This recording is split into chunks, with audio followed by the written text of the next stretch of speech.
Back at the Iowa Speedway, drivers getting buckled into their race cars, crews making final preparations on what will be a 250-lap event here at the Iowa Speedway. We talked championship standings a little bit earlier in the show today. Ricky, one of the things that you and I have noticed over the course of the weekend studying it, it is kind of the old guard versus the young guns. You've got Smith and Sadler, who have been here for a while, Elliott and Dillon, who are really leading the charge for the young guys. That's correct. It is a four-man race as we sit today, and it's not the tortoise and the hare. But with all due respect to Regan Smith and Elliott Sadler, their personality on the racetrack appears different than Chase Elliott or Ty Dillon. Chase Elliott, Ty Dillon, run very aggressively. They push the issue. They make a few mistakes. If Regan Smith and Elliott Sadler are going to win the championship, it's going to be with savvy. It's going to be with experience. Elliott Sadler hadn't had a top 5 since we were here in the spring, yet he's still in the championship hunt. That speaks to the experience. Very, very good run so far. We'll see what Sadler can do with the rest of it. He and the rest of the drivers need to get him fired up. Let's go back downstairs. Race fans, it's time for those most famous words in motorsports.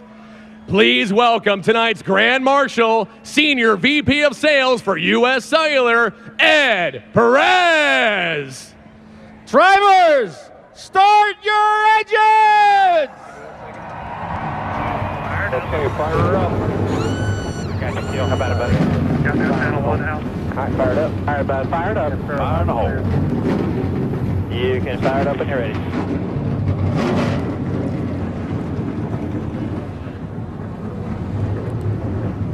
You know what we haven't talked about yet? It is Saturday night, and we're at a short track. I mean, Ricky grew up going to Unity, Maine when he was a little kid. I grew up going to the Flat as a Pancake, Galesburg, Michigan Speedway, a quarter mile.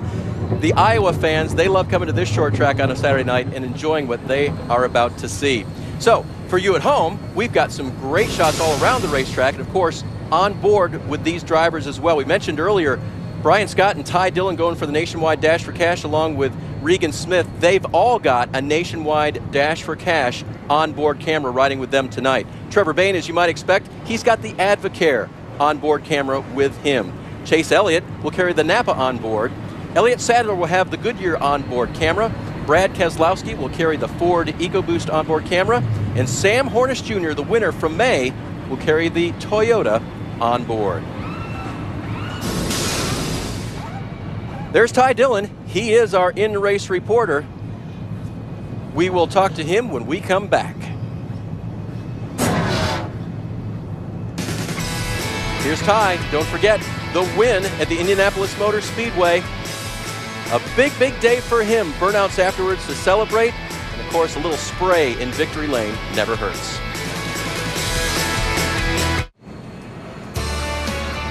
We are past halfway in the 2014 NASCAR Nationwide Series season, and we've gone about halfway across the country to bring you the latest version of the NASCAR Nationwide Series on ESPN.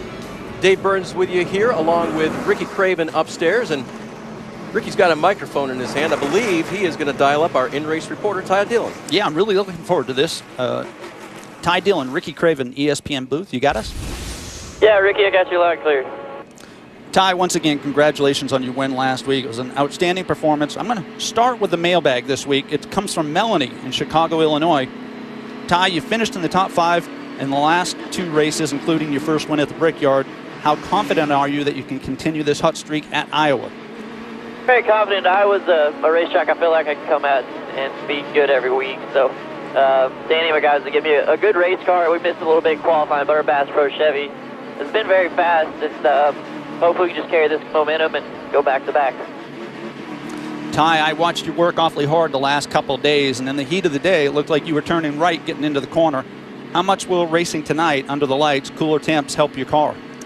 Hopefully it helps it a lot. You know, we were definitely loose in the day conditions. We're kind of planning on the night, tightening it up, gaining a little bit of grip. Definitely need to be a little bit tighter on the exits, and I think we'll be okay. Well, you got the wind to your back. Congratulations again on last week. Have a great night. I'm going to talk to your crew chief now, Danny Stockman. Guys, thanks for having us on here. I want to say one more thing real quick. I think Bass Pro Shops, we got heavy hearts tonight. We're missing one of our fishing buddies, Jack Emmett, and he passed away this week. And glad we could have them guys in victory lane last week, but we're thinking about Jack's family. Sorry to hear that. Thank you, Ty. Danny Stockman, Ricky Craven in the ESPN booth. You got us? Got you loud and clear there, Ricky. Danny, I just really got a kick out of the fact that you've won with both Dillon brothers, Austin in the Nationwide Series, and then, of course, last week with Ty. But I want to ask, what did that winning at the Brickyard, mean for the crew chief? Definitely special. You grow up as a kid wanting to go to Indy just to be a part of a race, and then you go there and win. It's definitely really, really big for us and Bass Pro Shops and all our great sponsors, everybody at RCR. It was definitely much needed, and we got to focus on tonight, try to get that Bass Pro Shop Chevy victory lane again tonight. Sounds good. Great job last week. Good luck tonight, and thanks for joining us. Thank you. Just wanted to thank Nationwide Insurance for being able to be a part of this Nationwide Series for the last few years, and the Dash for Cash has been awesome, so thank you guys very much. That's right. Thanks, Danny. Yeah, you hear the sentiment. These drivers have really appreciated what Nationwide Insurance has done for this series, and we'll be sorry to see them go. Hey, staying with the three-car theme, that's the rear tire carrier, Justin Voss, an Iowa native, Parkersburg. He once called home. He'll be our over-the-wall reporter here tonight. Let's hear from Pit Road. Rick DeBoer. Well, you might call this Brad Keselowski against the rest of the world. He's the only one of the Sprint Cup regulars who came over from, shall we say, Pocono to be a championship contender here tonight. Now, he's driving that 22 car. Sure, he's going for Roger Penske owner points, but make no mistake, this is personal for Brad Keselowski out there. He likes this track. He won the first Nationwide race here. He won that race a year ago. He wants to win again tonight to get his third. It's personal. He's happy to take on the rest of the world. Jim Noble? Well, Rick, this second trip to Iowa, a bit calmer for Chase Elliott. Remember back in May, he was jetting back and forth between Iowa and his home in Georgia to attend his high school graduation. No such worries for the driver tonight, but on pit road, this team will be under a microscope. An entirely new pit crew, a Hendrick Motorsports development squad. They may hold the key to Chase Elliott's fate tonight. Vince Welch. And don't forget about the 54 team. After all, they've won more races this season, 4, than any other team in the NASCAR Nationwide Series. Sam Hornish Jr. won this race in May. Car hasn't been perfect this weekend. They've been on the splitter a little bit too much. But crew chief Adam Stevens told me just a moment ago, we've been focused on the long run this weekend, and we believe we're going to have a long run throughout the course of this race. We think we're going to be just fine. Dave? Vince, no one has led more laps here at the Iowa Speedway in the Nationwide Series than Sam Hornish. He's looking to make it another win here tonight in that 54 car. You see the pace car has the field. They are in turn 3. Trevor Bayne earned the pole position earlier today, narrowly beating out Brad Keselowski. And the outside, Regan Smith and Brian Scott make up row 2. And then row 3, Michael McDowell and Chase Elliott. Pace car makes the hard left turn down onto pit road. The field is in the hands of the starter. Green flag at Iowa. Really good start for Trevor Bayne. Clear by 2.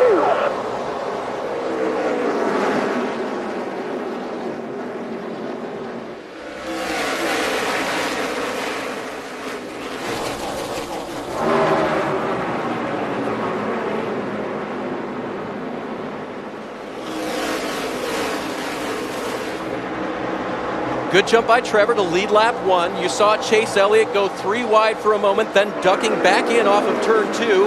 A smart move on his part as he stays really high in turn 2 this time. Yeah, that wasn't his objective. That car just went up the racetrack, opens the door for Michael McDowell. The greatest challenge for a driver is driving up underneath the driver, getting into the corner, because that's when you have the least amount of downforce. And you can see it didn't work for McDowell. Side by side across the start-finish line. Elliott staying with his high line. McDowell staying low. Behind him, 2 wide, Sadler and Hornish. And one of the risks for a driver is when you run the outside lane too hard early, you can burn up the rear tires. Chase is going to prevail on the high side now over McDowell. This battle's staying good. It's taxing on the right side tires. It's the longer way around. You have to carry a little more speed into the corner because it is the longer way around. Hornish is going to take the spot now. That is for 7th over Sadler. Brian Scott and Regan Smith side by side out of 4.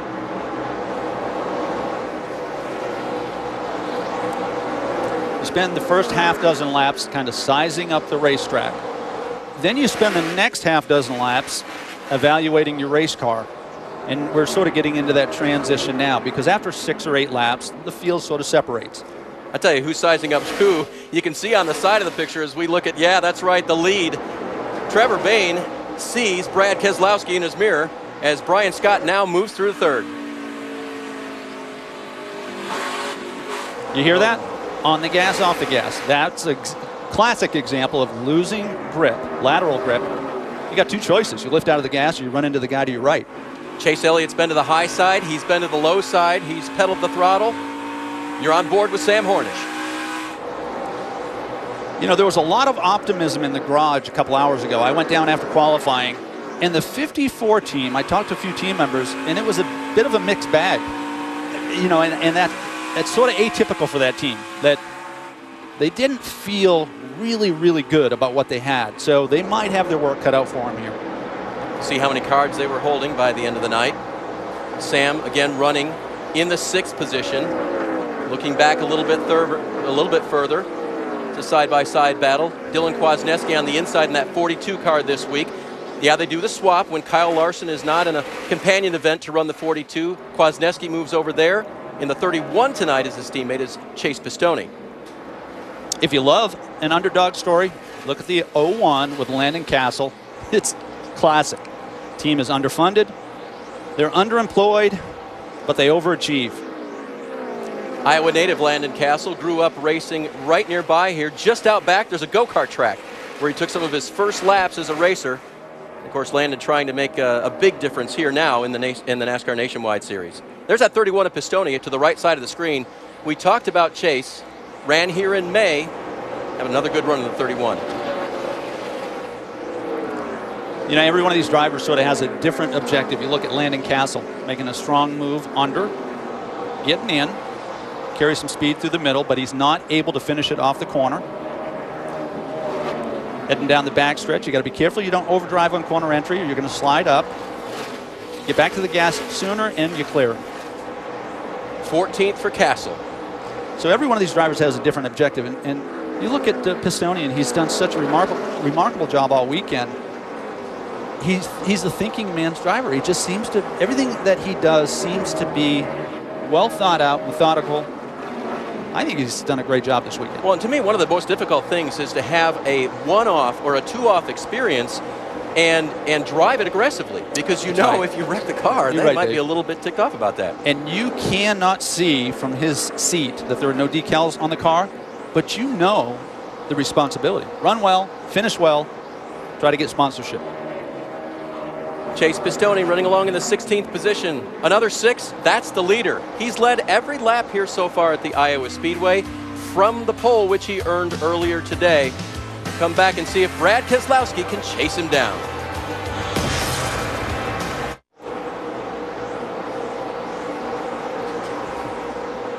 Back to the U.S. Cellular 250. 18 laps in.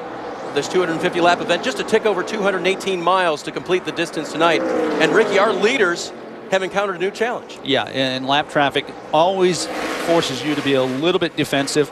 The other thing is that Trevor Bayne has had a 2-car length or more lead. That allows him to continue to surge forward, look in his front windshield. When the gap closes like it is now, then the driver shifts to a more defensive mode and he starts watching the mirror on corner exit. Sizing up how close he is so that you don't make a mistake through the middle of the corner when they potentially get side by side. But the driver who's the fastest on the track right now actually is running third. Yep, you're on board. Yep, you're on board with Bayne. You see Scott in the background, but you also see Brad Keselowski now making his move, taking a look on the inside.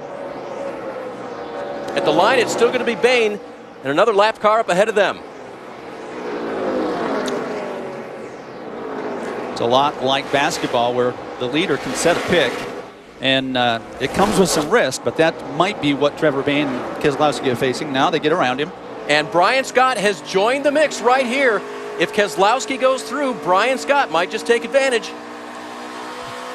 This is where it gets really tricky, because Brian Scott in this position actually gets a run down the front and back stretch. It creates a big air pocket. So there's less drag on the 2-car. He's going to get the run. The question is, do you use good judgment? I mean, do you push the issue? Hopefully, yes. Yeah, do you push the issue, or do you wait for things to happen? And that can determine how your day ends. Well, right now, Bain's hanging on the outside, holding his line. Keselowski has decided he's going to take the inside. And again, up ahead of him, you see another slower car. They're going to have to get around. They're going to make it 3 wide coming off the corner. Just barely got around Morgan Shepherd right there. And you're still on board with Brian Scott, looking for a way to go from third to first in one move if he can. The tendency is to want to carry more speed into the corner to try and close off the pass. Brad's car is working pretty well on the low side there, Ricky. He doesn't have the whole track to work with because Trevor's got the high line, but he's still very quick. But a good experienced driver won't make that mistake, because if you push too hard getting in, you got 2 or 3 laps and you'll kill the right front tire. So you can see right in the middle is where Brad is going to make this pass. He's going to square up, and we got a caution out. Caution on the track right now. Bain is still your leader. We're being told it's for debris on the track. So having led 25 laps, Trevor and the rest of the field get a breather. It's an interesting point of the race, Dave. I think it's too early to take tires, but some drivers back in the field struggling might say, look, we got to make some changes. Ty Dillon's crew getting ready. They're up to 12th. They've moved forward 3 positions since the start of the race. Here you see Brian Scott's crew getting ready as well. And the leader, Bain, when you're leading, of course, their job is to maintain the position you've got, right? This is where crew chiefs, in this case Chad Norris, earn their money, because the rest of the field plays off of what you do or do not do. Trevor already leading tonight, more laps than he's led in the entire 2014 season. We've talked before about the struggles that the Roush Fenway Racing program is going through in this series. Trevor got the first pole of the season for himself, but also for the organization in this series. So this is a good start for them right now. And you said the pressure on that guy right there, Chad Norris, to make the right decisions tonight. Roush Fenway is going through a down cycle. There's no doubt about it. The numbers don't lie. But you'd be making a big mistake if you count them out. I was going to say, I like this upcycle tonight. How about you? Well, it helps because it's not just for the driver. This has a residual effect on everybody that is back in Concord, North Carolina, builds cars, builds engines. This is the recipe for success. There's a lot of pride there. 132 wins in the Nationwide Series over the course of its existence, so you got a lot at stake. Pit road is open. Looks like the only taker right now is Elliott Sadler, pitting from 9th position, and then a few behind him. Jim Noble? Well, Dave, crew chief Chris Gale told Elliott Sadler he thought everybody was going to come. That didn't happen, but here's the 11. He's a little too loose, needs some forward bite. Chris Gale has called for 4 tires and dropping the track bar, kind of tighten Elliott up. They're around to the left side, and it will indeed be a 4-tire stop for Elliott Sadler. Also on pit road, Clements, Berryhill, Yaley, Dakota Armstrong, Chase Pistone, and Kenny Wallace. So our first caution of the day for debris here at the Iowa Speedway. 27 laps are complete, 28 now here in Iowa. Back at Iowa Speedway, where the top 20 competitors stayed out under our first caution. The first car to pit was Elliott Sadler from 9th. A few followed behind him. The free pass went to Joey Gase. Pace car is off, and we're ready to resume here at Iowa. 2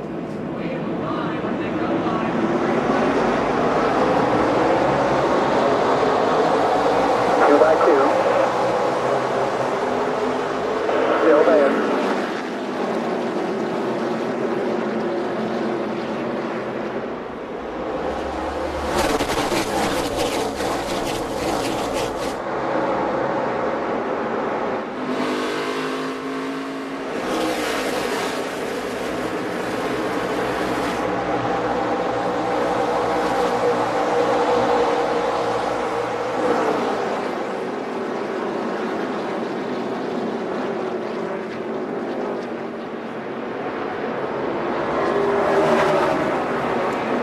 Brad Keselowski to the lead.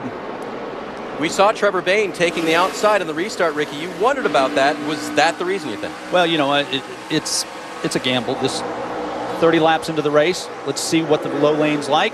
I bet he puts it in the bank and remembers it. It'll be the low lane next time, rather. Love the restarts. 2 by 2 all the way back through the field, racing the guys lined up with the guys you're racing with. Love that NASCAR changed that rule a few years ago. And now Trevor Bayne trying to work his way back to Brad Keselowski. Restarts have always been important, but Dave, in this era of racing, I think it's the most critical aspect of a driver's responsibilities. You've got to be really good at restarts because your opportunity is to capture 2, 3, 4 spots, whereas under green flag conditions, that could take 40 or 50 laps. So Keselowski now to the point for the first time tonight, has led a couple of laps. Trevor Bayne led every lap before our caution. Chase Elliott rides in third right now. Regan Smith, his teammate, is fourth. Brian Scott is fifth. And then we find in sixth place Sam Hornish Jr.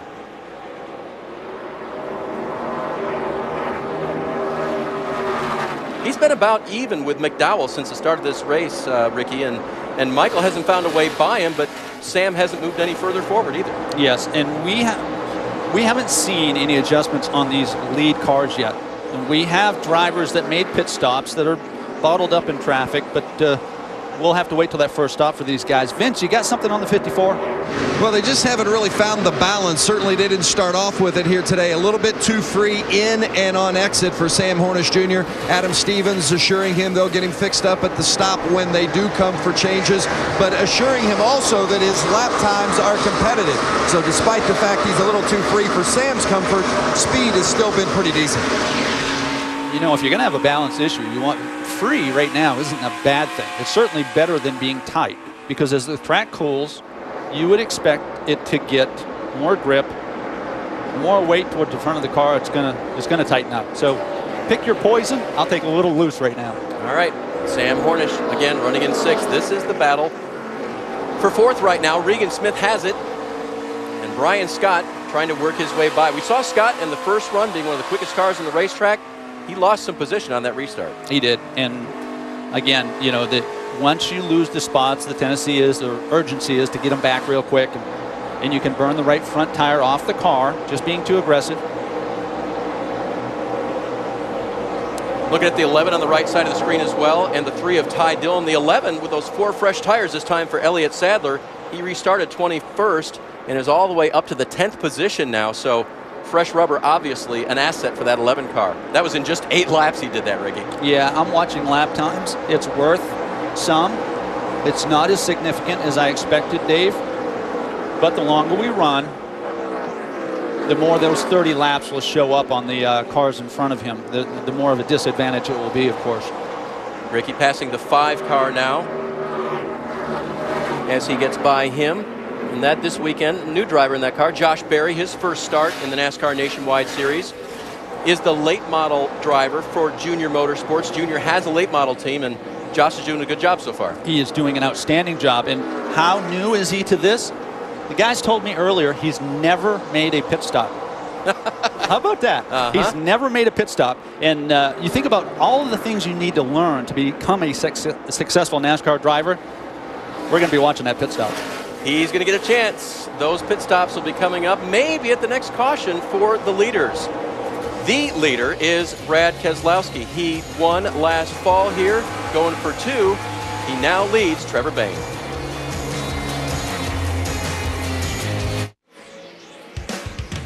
The action at the Iowa Speedway, always good with the NASCAR Nationwide Series. This evening, no exception. Trevor Bayne, the early leader, but Brad Keselowski, his match. And Keselowski has now led a total of 17 laps after taking the point away from Trevor Bayne.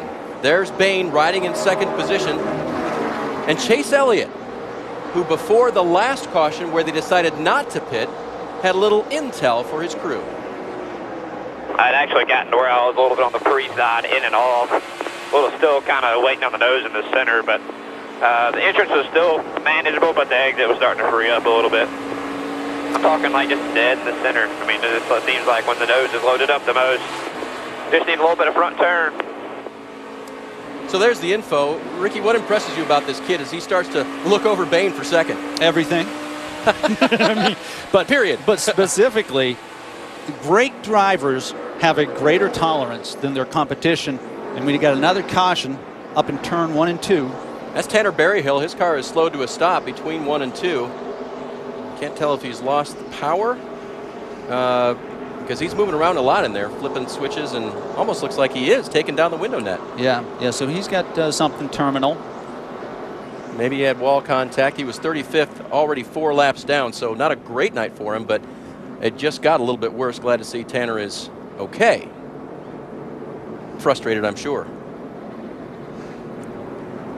Finish my thought with Chase Elliott. Great drivers are more tolerant than their competitors. And what I mean by that is, did you hear how he described, I'm loose in, I'm loose off, and I'm a little tight in the middle. So he says at the end, give me more grip in the front. Now, drivers typically want everything. Fix me in, fix my middle, and I want to be a little tighter off. You can't do that. You got to pick one, right? You got to pick What's the most one. important thing? Exactly. Yep. And that's what separates him from so many. He's ahead of his years. And I told him, and you've heard me say this, what he did at Darlington was the most impressive thing I've seen in 10 years. Yep, he did. He drove around him at Darlington. You're not supposed to be able to do that. Okay, we think Tanner Berry had a little contact with the wall to bring out this caution. Pits are still closed right now, so the leaders and their crews determining whether or not they're going to take this opportunity at lap 51 right now to come down pit road. They're going to come, Dave. Elliott Sadler may not have to. He pitted on the first caution, of course, so we'll see if he picks up a little track position himself, running in the 7th position. Yeah, leaders are at the point where they need to get a good look at the tires, particularly the right front, make sure they don't have a camber issue or pushing the issue with the tire wear. And let me ask you this, Ricky. The track is still about half shade, half sun. Do they have a good idea of where the track is going yet in terms of what it'll do to their setup? It's another one of those responsibilities that, it's sort of an intangible that the crew chief has to deal with. And the experienced drivers look ahead. And they're very careful not to over-adjust early. That's going to be the key. That final adjustment, you don't want to spend a lot of time on pit road. So you need to anticipate where you are right now and where the track is right now. Pit road is open. It looks like the leaders are going to take full advantage of this opportunity. Vince Welch is first. Well, the 2-car of Brian Scott is going to come, and the car's a little bit too tight in the center. He said just maybe an air pressure adjustment, so that's what they're going to do. It's going to be an air pressure adjustment in the right rear for Brian Scott and 4 tires. Now, the 9-car of Chase Elliott, it started to free up in the center. Remember, we had that radio said it was a little too snug in the center. He said it's freed up, so they're going to make just an air pressure adjustment with 4 tires to help him on entry. Rick? Brad Keselowski called the car just a little insecure on and off the turns, but also said that he felt it was going to come through him through the course of the night. Meanwhile, Trevor Bayne wants some help. He said his problems with the car on the entry, they're going to make a number of changes. A wedge adjustment, a front tire pressure adjustment. They feel they can bring him the car that he can use to win this race, but he knew he was going to need some work on it before it was all over. Looks like a little strategy play there from the 43 car. Brad Keselowski leads this group off of pit road. So Keselowski, the leader going in, gives it up by 1 spot to Dakota Armstrong. We'll come back to Iowa.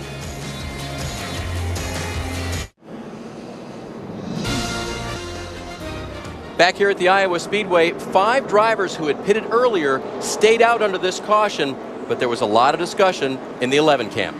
Well, this is obviously what we didn't need was a quick caution here. I can't put tires on it here, but we're really close to a fuel window. I think we got to at least put fuel in and make an adjustment. Man, I'm so loose in now. Are you sure, man? We can stay. I can go to about lap 124. I think we need to stay up in track position. We're on old tires. You don't want to be the last car on old tires. I think that's you're going to be in big trouble. Well, indeed, they decided to stay out. And Ricky Craven, maybe you can elaborate Elliott Sadler's concern on being the last car with old tires. Obviously, he's running first. Yeah, it's a hard way to live, Jim. And it, they're just pitting out of sequence puts you in that situation where you're darned if you do and darned if you don't. He's got his work cut out for him now. He'll have to deal with it. Green flag is back out at the Iowa Speedway. Clear, clear, clear, clear. Clear by 2 right to back.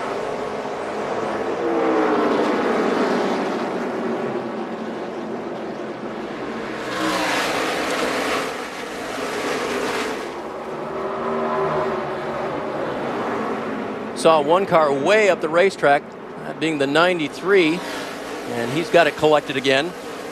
Yeah, this is the challenge for Chase Elliott. You see Chase right here splitting the middle. Coming back up through traffic, that's the risk with a poor pit stop. He got blocked in on the last pit stop, lost several spots. So not only does Swindell in 93 go backwards, Dakota Armstrong took only 2 tires. He is going back now as well. Kenny Wallace in the 29 struggling a little bit. And just to note, Chase Elliott came down pit road in 3rd position, but he got blocked in the pits, and he restarted 14th in that 9 car on the inside. Yeah, he's fixing it, though. I'll take care of this. The free pass went to Jamie Dick in the 55, by the way. But out front, Elliott Sadler. Let's see how Elliott can do now. Wow! Ty Dillon having to collect it there as Dakota Armstrong caught it. Maybe it's because it was 3 wide with Regan Smith. Oh, that'll help. Yeah. Somebody's got to make a decision to lift. And Dakota did. Regan powered through to 10th. Here's Sam Hornish. He restarted 9th, and he's going for the lead. You know, 15 laps ago, we talked about the leaders hadn't made a pit stop, so the drivers didn't get an opportunity yet to make that adjustment. You can always evaluate the contenders after the first pit stop. Not until, because that is the most critical aspect of the car. Like, are we going to be able to fix this? It appears as though the 54 is back in the game. And any fears the 11 team had about older tires, well, they're coming true. At least for a few front runners here, as Keselowski now moves through for 2nd place, dumping Sadler back to 3rd. He was the leader at the restart. And he just needs to work hard to sustain. The 3 cars working hard also. Yep, Ty Dillon right now holding down the 10th position. Chris Buescher in the 60, battling with him. That's the 31 of Chase Pistone. Keep your eye on the 60 of Chris Buescher. I think he's done a great job and made progress all year, and he's in the highest position points-wise that he's been all year. But we liked how he looked in practice, and I know you can't always tell by just what a car looks like or just from the timesheets, but I mean, everything about what Chris did in the 2 practice sessions we watched yesterday was positive. Yeah, you want young drivers to be fast, but you also want them to be responsible. This young man doesn't make a lot of mistakes. 3rd place now to Trevor Bayne. Sadler, 1 more spot back. Now, how do Elliott Sadler and crew chief Chris Gale make this work out? Well, here's another challenge. Okay, so not only do they need to worry about losing track position, but this car is driving pretty poorly. You got to be careful that you don't over-adjust because you're on older tires. You cannot compare yourself right now to the guys on new tires. This is more responsibility right now for Elliott Sadler than it is the crew chief. Here's a couple of cars on new tires. What did we talk about? 22.54. The May winner, Hornish. He's got the lead. Keselowski chasing him down. Brad is looking to the outside, but he's not going to make the pass on the outside. You're sure? Well, no, I'm not sure, but you know, he's just so smart. He'll set to your outside, and you'll kind of lose him in your mirror, and the tendency will be for the 54 to drift up, and he'll seize the moment, you know, drive underneath. So the telemetry down below, I don't know if this looks a lot like you in the pace car earlier today, but let's look and see what Brad's doing with the pedals. Back to the throttle, and that's perfect because you notice it's not as simple as wide open or all the way off. And that's managing the tires. Drag to brake, we call it trail braking. That keeps the car low so it doesn't drift up the racetrack. You go back to the accelerator as quickly as you can to start getting that momentum. But remember, you know, you're asking the car to change directions every lap. That's what kills the tires. You don't have tire wear down the front stretch or back stretch unless you're on a restart. It's how you maneuver through the corner. You're asking that car to change directions. And how you do it will determine how long you can go on this set of tires. So Sam Hornish inside on the left. We're going to take a look at how he's running this Iowa Speedway. There's a couple of ways to run this 4-speed, Ricky. We've talked about it. Yeah, the best way is to grab a hold of the bottom white line, yellow line. Sam's a fighter. You know, I never raced against Sam, or very little, but he, when the mirror gets full of a driver, he doesn't surrender. And there's never an easy pass with him, which I think is a compliment to him. So we saw in that last corner, 54 lower, 22 higher, arcing it in. What's the difference as the race goes on for those 2 different lines here, Ricky? But first off, you got to have the car tight if you're going to arc it in, which means stay out really late, make a late entry. There it is, right? Car width higher, You got to have the car tight so that you can turn the wheel through the middle, but it should allow the car to be faster through the middle because you're doing most of the work on entry. It straightens out the middle, and it allows you to come straight up off the corner. He is sizing up the 54. There's really no urgency for Brad right now. Great racing at the Iowa Speedway. Remember May, it was 54-22. Blaney was in the 22 then, chasing the 54 of Hornish. Brad Keselowski in it now. It's the same great battle. You use less brake on the high side because the banking catches you. You don't have to turn the wheel as hard. Do you see how he gained getting in? It's because he used less brake. You let the car roll in. You got position, lights out. And he made that he'll never pass him on the outside kind of pass, too. I don't know if I said never. I think you added the never part, but it won't be the last time tonight I'm wrong. Stickler. Brad Keselowski to the lead over Sam Hornish. A great battle we've watched. We'll come back and see if Sam can chase him down. Bain runs third, McDowell fourth, Brian Scott rounding out the top 5 here at the Iowa Speedway after 73 of 250 laps.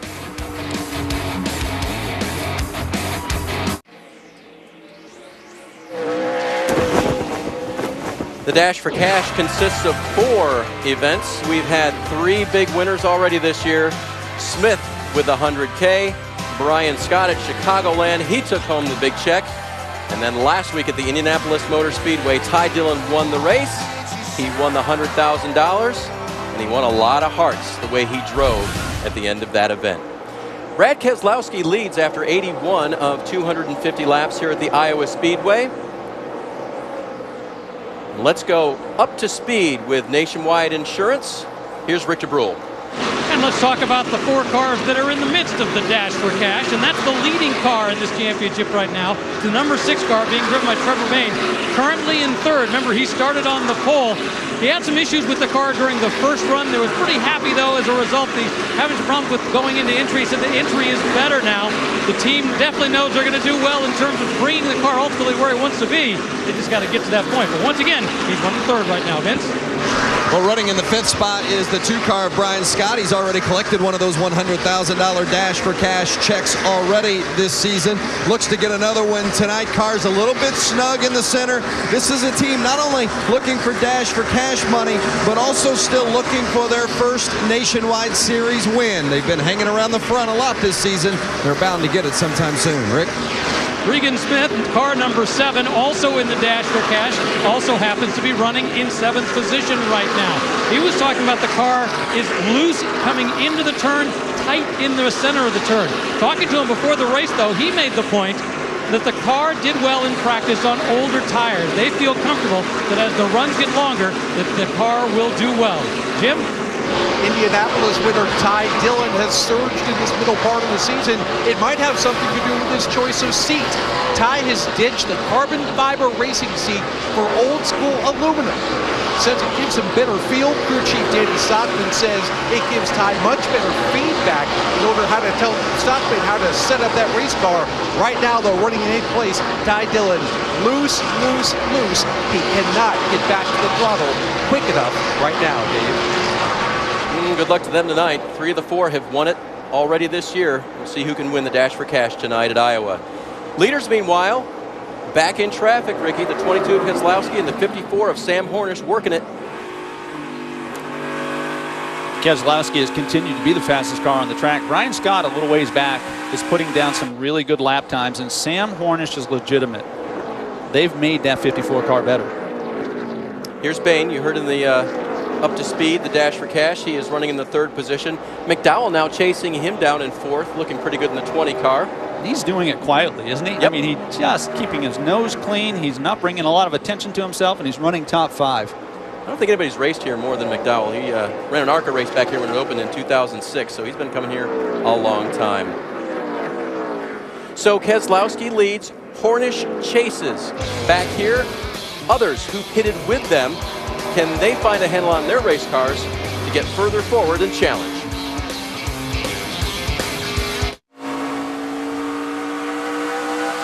Tomorrow at noon Eastern on ESPN. Make sure to tune in and join us for the NASCAR Sprint Cup Series race at Pocono. And then tomorrow evening, 7 p.m. on ESPN2, the NHRA O'Reilly Auto Parts Northwest Finals. That's tomorrow night. and the NASCAR Nationwide Series at the Glen. We go back road racing, 2 in a row actually, but next Saturday, 2 p.m. Eastern on ABC. Mid-Ohio will be the week after that, so these versatile drivers will get a couple of road courses in a row. Speaking of versatility, Brad Keselowski on the triangle of Pocono earlier this weekend, now to the oval of Iowa Speedway, leading Sam Hornish. It's about the gap it was when we left, and Bain and McDowell have been able to do nothing to catch him. Interesting note that a lot of people probably aren't aware of, but Ryan Blaney ran the spring race here. However, he was occupied with some other responsibilities, so Brad stepped up and said, hey, I'll test Iowa for the team. He's got a few laps here in 2014. People don't know it. Yeah, absolutely does. Yep, that's right. So Keselowski leads. There was a group of cars that pitted on lap 27 and then stayed out under this last caution. Among them, Elliott Sadler, the 31 of Chase Pistone, the 29 of Kenny Wallace, the 93 of Kevin Swindell. They're not going the right direction right now. Sadler was concerned about that. He runs 11th, Ricky, and there might be a potential fuel need coming up for him. Yeah, the clock is ticking really, really loud for the crew chief of the 11 and the handful of other cars that stayed out, because they're going to be forced to pit road. The risk is, even though they're only 25 laps off from the drivers that stayed out and the teams that stayed out and pitted later, the 25 laps is big if the caution comes out around lap 130 or 140. Down the backstretch, the lead continues.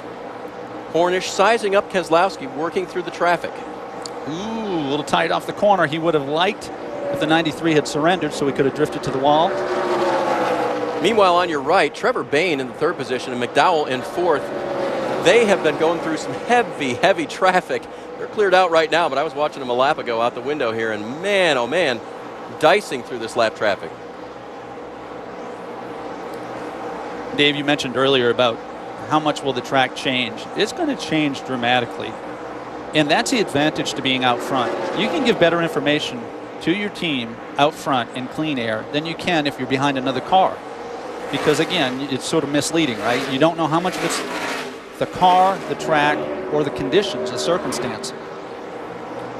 Chase Elliott in the 5th position. Brian Scott was right up next to him in traffic there. For right now, Elliott maintains that advantage. Brian Scott's car looking pretty good going into the corner. Yeah, in fact, Chase Elliott actually passed him for the position, and Chase is actually gaining speed. He's making a run toward the front here. So Elliott now up to 5th.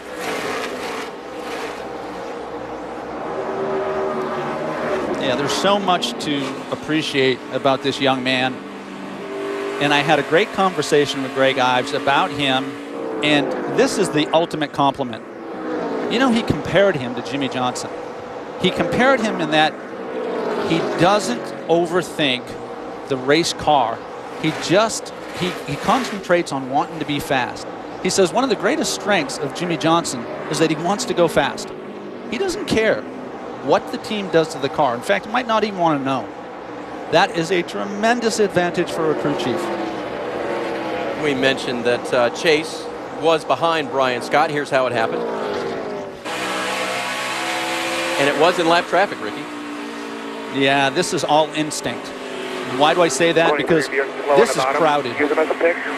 Look, you got to split these two guys, and these aren't guys that have really good handling cars. 3 wide, 3 in your middle, clear, all clear. It's instinct.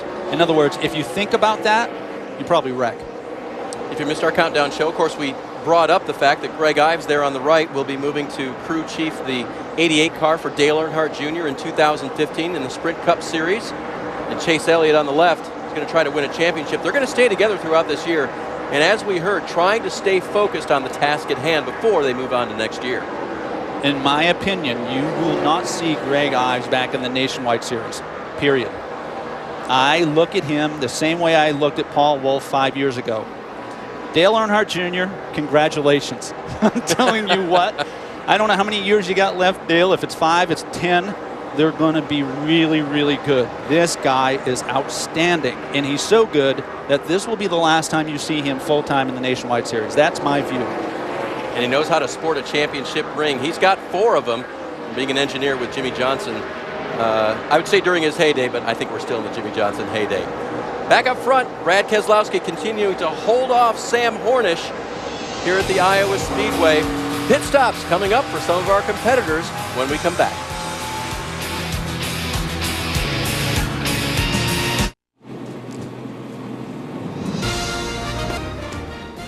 If you're on a personal basis with him, yes. If you're from New England, it's personal. Yeah, there you go. Very nice. Some debris right there. We are under caution for debris. We think that piece came off of this car, perhaps even after the pit stop. But we shall see. They're definitely going to go pick that up. That's over in turn 1. We won't know till they go green if he needs that piece or not. So Ty was on and off of pit road, but there was a shuffle at the front. Hornish got by Keselowski on pit road. McDowell got by Bain on pit road. So the passing on pit road, as always, you can win or lose the day with what happens with your crew. Yeah, and then it brings into play, all right, does Sam take the inside or the outside? Trevor Bain took the outside earlier. That didn't work out that well. Hey, that debris, by the way, that was bouncing around a bit. Here, it actually, Ty got into it. Doink. Yeah. Came off of somebody else. And again, this was under caution following the pit stop, so. Chase straddled it. Yep. And something like that, Ricky, it doesn't look that harmful, but it could be. There's not a lot of tread on these tires. No, that's exactly right. You don't want to take the risk. I created a lot of debris in my career, but yeah, but you know what? You made a lot of fans happy in your career, and I being one of them, by the way. Still the closest margin of victory in history, isn't it? Yeah, glory days. Yeah, had the time of my life. Having the time of my life now. That's very fun. Good. And your second life. Third life, actually. So you see Sam Hornish Jr. On the low side there.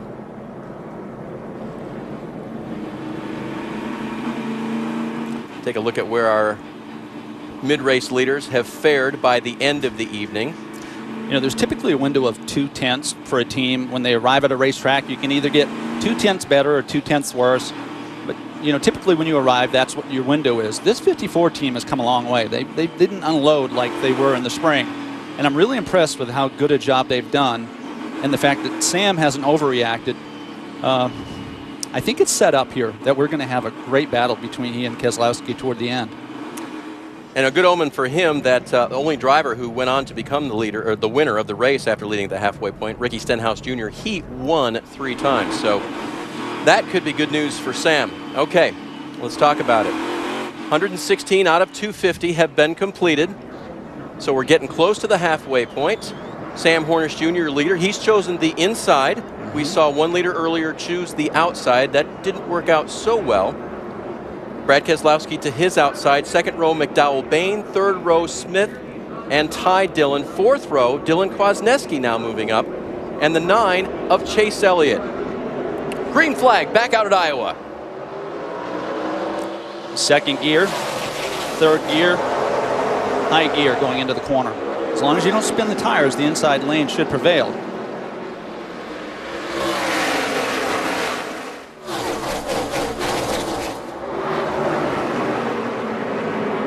Look at McDowell trying to hang on to that third spot. Trevor battling back on the outside. Yeah, Brad Keselowski's really working hard here. If he can get to the right rear quarter panel, then all of a sudden the track becomes really narrow for Sam Hornish, right? He can't allow it to drift. He can't release the wheel on exit. Kind of bogs the car down. That's the objective. Get that left front fender to the right rear quarter. Couldn't do it that time. Sam back to the power well off of turn 4 to lead another lap. You understand what I mean? Like the driver goes to the bottom of the racetrack, and as he gains speed, it creates lateral force. So to go fast, you want to go all the way to the wall. Well, and the only thing I'd add, though, is that on the corner entry, Sam has, especially down in 1 and 2, chosen that lower line. So that really doesn't matter to him so much. But it's the exit you're talking about, where he'd like to, right there, use the entire track if it's available. Yeah, it's the old saying, go where they're not. So, you know, right now, early on, Brad was keeping him honest to the high side. So Keselowski backing off for the moment. Joining the battle now, Michael McDowell in third, giving a little pressure to the 22. Such a great story because with the, you know, Joe Gibbs, JD Gibbs, they've been very good to this young man. Gave him have given him several opportunities, and I think he's done a really good job. He's deserving of it. I just think that Michael is underappreciated. He does a good enough job that he should be full-time in this series, and I really hope he gets that opportunity. And Rick, can you expand on that? Well, talking about the race they ran here earlier this year, Kevin Kidd thinks they really could have won that race, and Kidd says, the crew chief screwed up, meaning I screwed up, and Kevin Kidd saying that. They only took 2 tires on their last stop. He says if they had taken 4 tires, he think they would have had a victory in that very first race. They've been confident all weekend, comfortable with the car the way it is right now, very few changes in it so far. So he may quietly be a contender in this race. Michael hasn't won yet in the NASCAR Nationwide Series. He has finished second in 2 of his last 6 starts with JGR. We'll see if he can bring it home tonight, but he's got a lot of work to do. The 54 and 22 ahead of him. Do you know how much fun it is for Michael McDowell to be running third and seeing Brad Keselowski in front of him? How much? It is, because I remember going back to way back, and the guy to beat then in the Nationwide Series was Mark Martin. He raced 15 times a year in the series, and he set the bar every single week. And so even running behind him, you knew you were doing something good. Yeah, there was a great appreciation in knowing that you were good enough to stay with him, and then you gain credibility as you race with him. I mean, if you're qualified to compete with Brad Keselowski tonight, that's quite an endorsement to your team, to your abilities, and you as a driver. There's Keselowski just in front of McDowell. Panning back just a little bit to 4th place, Trevor Bayne. Bayne now trying to hold off Ty Dillon, and we overheard this on Trevor's radio. Dad, something's wrong in my rear end. Every time I brake, it's just shaking the head off. Well, I tell you, I don't like the sounds of that. I mean, that has the sort of the symptoms of a loose wheel. And when you use the brake and you start to load the right side tires as you get into the corner, it's evil. It's a nightmare for a driver, a vibration. So how can you tell when a loose wheel is one that you're just going to have to live with and be a pain in the neck, and how can you tell one that is going to give you further problems? You can't. Yeah. You can't. I mean, that's again, there's a component of racing that's a gamble, and this is one of those moments where you say, how much can you stand? And the crew chief is in a terrible position because he doesn't want to leave a driver out there if he thinks there's a mechanical issue or potentially a loose wheel. But if you pit under green, you lose 2 laps. So Bayne's not going to do it for now. He's going to hold where he is on track. 4th position for him. Back up front, Sam Hornish, just past the halfway mark here at the Iowa Speedway, has Brad Keselowski in his mirrors.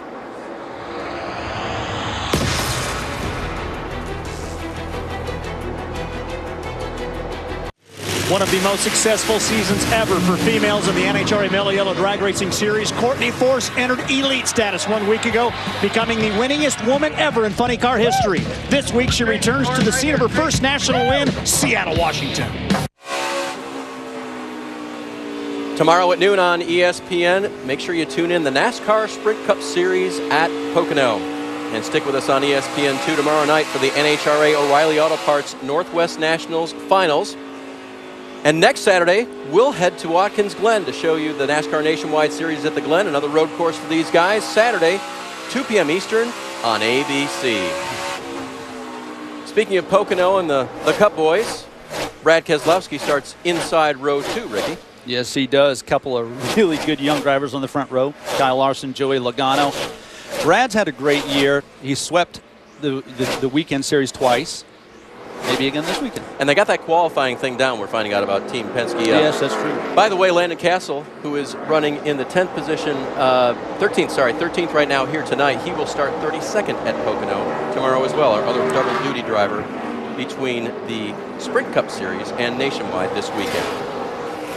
So the duty for Sam Hornish, hold off that 22. Keselowski looks like he's been looking a little bit during our commercial break, but still has made no headway on Sam. You just really never know with Brad Keselowski when he's emptying the tank and when he's showing you everything he has. Remember, we're lap 138. He might have an ace in the hole. Kwasniewski right now running in the 8th position, a top 10 run going for him. And Brian Scott running him down. Dillon, as we mentioned before, running that 42 when Kyle Larson is not available for the team. And he's doing a pretty good job right now, Ricky. Yes, Nationwide Series is well represented. I think it's such a healthy time for this series with young drivers. Kwasniewski is doing a great job. He stepped over the edge a handful of times this year. I was critical of it a few times because, you know, you got to be careful. If you do that too often, you lose credibility with your competitors. But he's a tough kid. He's bounced back, and he's doing a great job. He's going for his 2nd top 10 of the year. Of course, his first was the 8th place finish after the pole at Daytona earlier this year. We're looking for Ty Dillon back up front, 5th position, being challenged by the 9 of Chase Elliott. Good battle going on right here. A couple of the young guys, and it's so fun to see these two go at it because I expect we're going to see a lot of this throughout the remainder of the year. Jim, you got the some information for us on the 9? Yeah, absolutely. The 9 and the 3 putting on a good battle, as you guys said. Here's what Ty Dillon's been going through. Really, since the sun went down, that 3 car has woken up, Rookie. They threw everything at this car earlier in the race when Ty was so loose he could barely drive it. Got it down to where they just made a little bit of a wedge adjustment on the last one. He's been running as fast times as the people in front of him. The problem is the car behind him is running just as fast, Fitz Welch.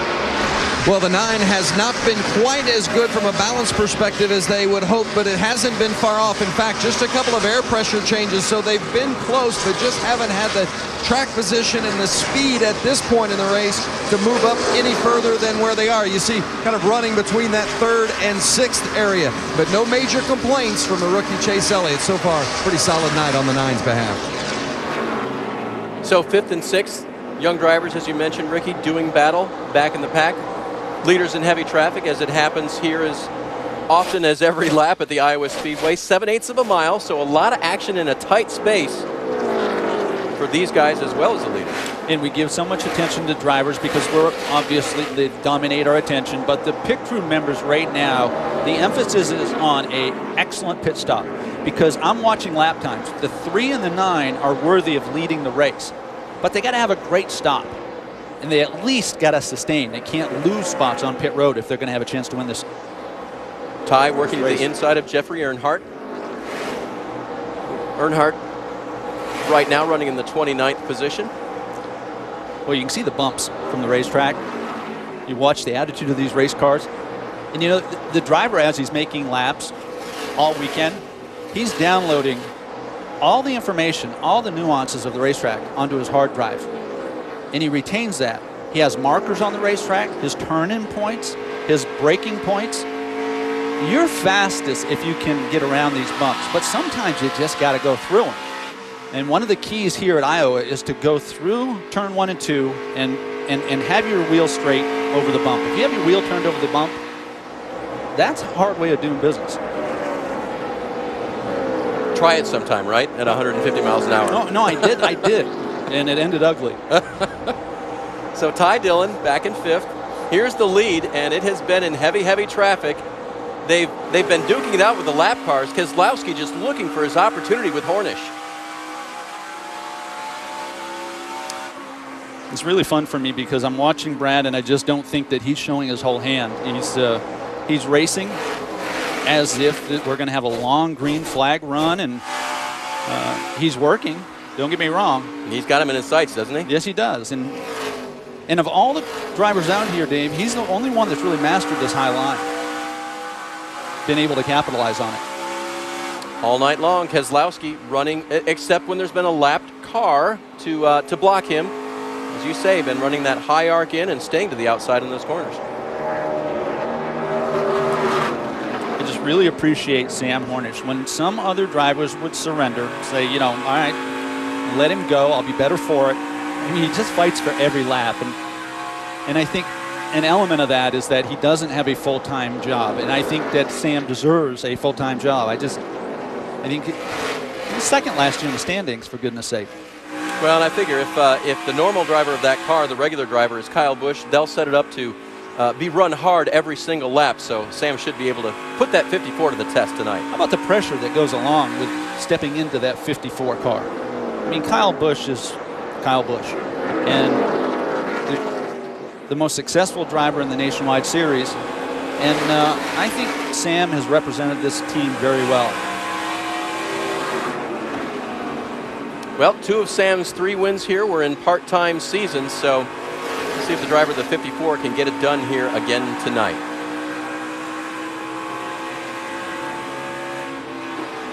Cornish now working to the inside of Eric McClure. Coming up to the back of Hal Martin, making his second start this season. So Sam Hornish Jr., the leader of 52 laps so far tonight, focused over the front nose of that race car. The U.S. Cellular 250 continues. Keselowski chasing Hornish.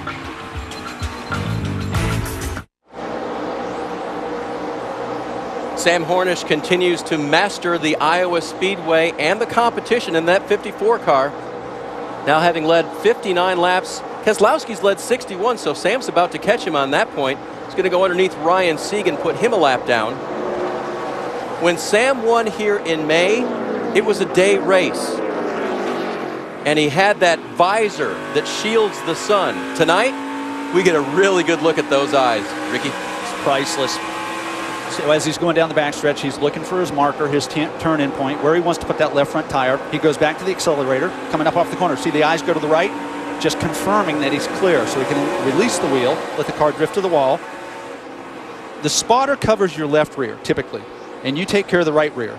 Your spotter confirms, it's sort of your conscience. He'll confirm what you're supposed to already know. Imagine this being the final 5 laps of the race.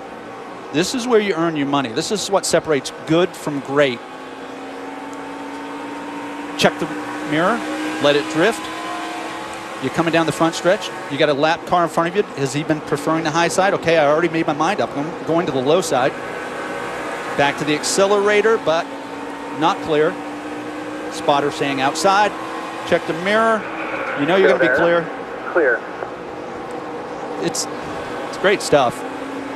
And it's fun. This is why you love to do it for so many years. Yeah, this is as good as it gets.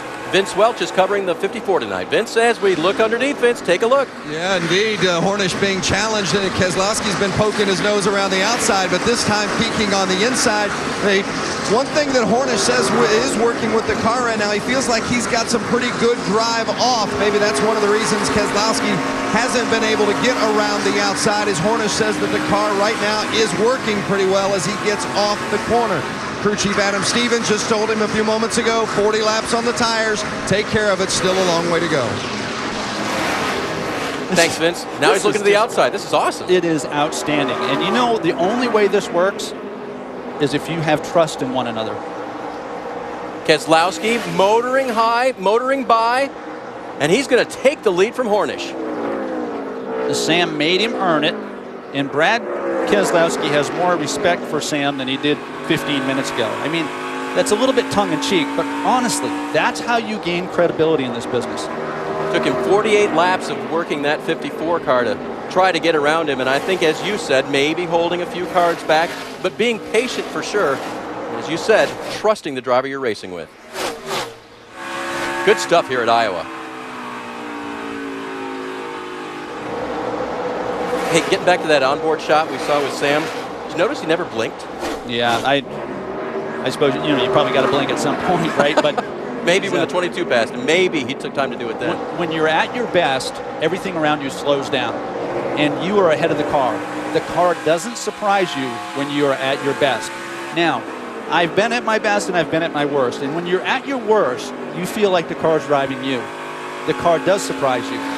You could be loose getting in the corner and be late. That's a miserable way to live. And gosh, it's fun when you've got confidence and you got a good car. And that's what we're seeing out of Sam Hornish right now. I think Keselowski must have seen that Sam was coming up on his most lap led point that he could have gained. So Brad now back to the point and chalking up those laps to see if he can walk away with that championship point for the 22 team. Here's the lead as they've spread it out right now for Brad Keselowski. You can tell that Sam ran hard to stay ahead of Brad Keselowski because It took a toll on the car, and he's lost about 2/10 a lap. He was running 2470s. He's drifted back to 2490s. And the risk now is that he took all the good out of the tires. So the seesaw battle of the 2254, if it looks familiar to you, looks familiar to us too. Back in May, it was Ryan Blaney in the 22, Sam Hornish in this 54, who went back and forth. And on that day, Sam led a career-high 167 laps here at the Iowa Speedway. He passed the 22 with 22 to go in May. Can he do it again tonight?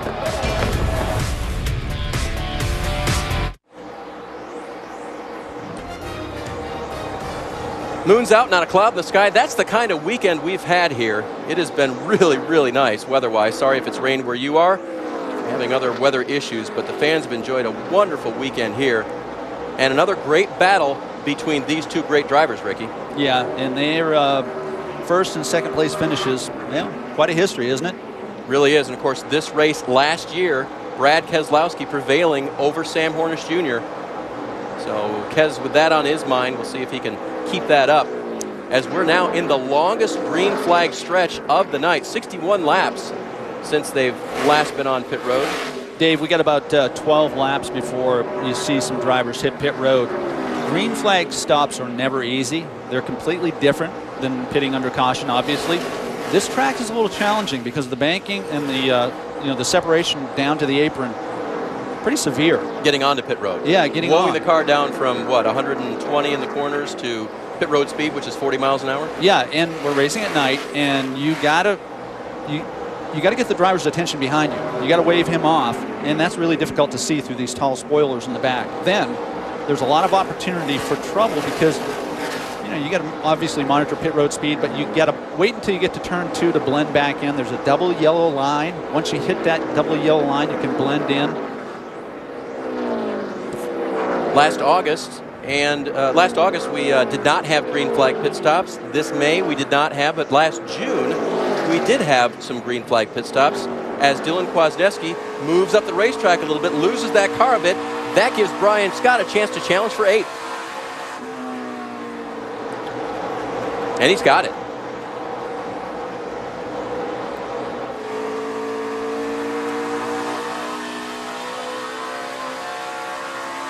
See, the last 6 races have had at least one green flag stretch of 64 laps or more here at Iowa. So race car drivers love to go fast, and typical attitude of a race car driver is a pit stop is a necessary evil. Okay, it's just an opportunity to mess up. Yeah. And but you got to do it. And we see Kenny Wallace hitting pit road, and so that might be the beginning. Sounds like the start of a round of pit stops here. Wallace right now giving up a position a bit further back. Kenny making his one start here this season so far. 21st he was running when he hit pit road. So since our leaders are going to be hitting pit road very, very soon, Keselowski among them, we're going to take our break now. In case we get those green flag stops, I want to give you everything you can see, and it's not going to happen. Dakota Armstrong with trouble, and that's going to bring out the caution. Maybe a tire. Get fired up again. He was 16th and on the lead lap when that happened. Something in the rear just snapped on me. It sounds like the car just came around, Ricky. Yeah, and therefore, are you running? You get a good shot of it to see if the tire was actually going down or if it was a product of flat spotting the tires. Now remember earlier in the race they had made a strategy play to move Dakota further up in the line, 2-tire stop. Last time I'm almost certain they took on 4 tires for the 43. So look at the 43 and what just happened, Ricky. See him low line there coming off the corner. Yeah, you can see the right rear is actually coming apart. And James Buescher a little out of shape too coming off the corner. Yeah, he did a great job considering he was on 3 tires. He blows the right front out as he locks up, but it's a pretty good job. Kept it off the inside wall here at the Iowa Speedway. And he will come to the attention of his Richard Petty Motorsports crew ahead of the field. Pit road is still closed at this point. This is your moment, pit crew. Well, and looking at it, Ricky, there's 65 laps left. It's maybe the in last the event time. right now. Yeah. Yeah, this may be it. This may be the last time they see pit road. So while Dakota Armstrong gets his car serviced, everyone else talking about what they will do, what they might not do. As you mentioned, the pressure on the pit crews right now. Yeah, Trevor Bayne had a little bit of trouble at the end of his pit stop on the previous stop, and little things mean a lot. He stalled leaving pit road, cost him a couple seconds. It could be the difference between winning and losing. Certainly the difference between leaving pit road first or fourth. And we saw the front of the field change on the last round of pit stops as well. So we'll see if Hornish's crew was able to gain on Keselowski here at the front. Mike Bliss, you see there on the outside, he is the recipient of the free pass this time. And Vince Welch is first on pit road. Sam Hornish Jr. has been pretty pleased with his race car, but the one problem they've had throughout the night that they haven't gotten just right is that it's just been a little bit too free on entry. And Sam says that's still the issue at this point. The drive-off is good, but just too free on entry. 4 tires and an air pressure adjustment, Sunoco fuel. Rick? Well, Brad Keselowski, they had talked a long time ago about possibly making some changes. He changed his mind. More than 70 laps on these tires. Overall, very good. Let's go down to Michael McDowell, quietly running all race. He's been doing some tire management, comfortable that things are going well. You see a minor change in the back, put some Sunoco fuel in. And then, of course, we got Trevor Bayne, the guy in the lead in that dash for cash battle, coming in. He's been concerned about his car all night, but he's managed to run up front. And you see he manages to slot himself in very nicely coming off pit road. Great stop for Keselowski at just the right time. Every one of them did a great job in the top 4. I mean, they really did their job. Left it into the driver's hands. And Trevor Bayne got that spot back he might have given up last time to come off pit road third. We'll be back with a restart here at Iowa.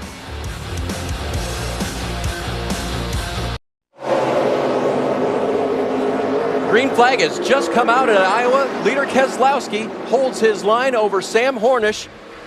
And on pit road, they held their positions. It's side by side down the backstretch. Sam Hornish did a great job through 1 and 2. Excellent job. Keselowski now leaning for the advantage, and he'll have it coming off the corner cleanly by the 54. Yeah, he took 3 and 4 with authority. You see Brian Scott pulling out. Diving down to challenge for 4th. He's not going to be able to do it this time. Nice, cool, fresh tires. This is the best the car is going to drive from here probably to the finish. Chase Elliott makes a move around the outside. Scott still holding that bottom line. We see Michael McDowell picked up a spot over Trevor Bayne on the restart. Lost it on pit road, got it back. You're on board with Elliott Sadler. New tires fix everything, Dave. Car handles better, brakes better, accelerates up off the corner better. It doesn't last very long, though. 58 laps to go to decide it here at Iowa. We think they've pitted for the last time. Certainly if we stay green, that'll be true. Chase McLaren. Trevor pedaling that gas pedal. The look back from Elliott. What's interesting is Chase didn't choose to go back down to the low lane, so he's sort of favoring the high line through 1 and 2. Chase restarted 8th. He's up to 4th, so he had a great restart.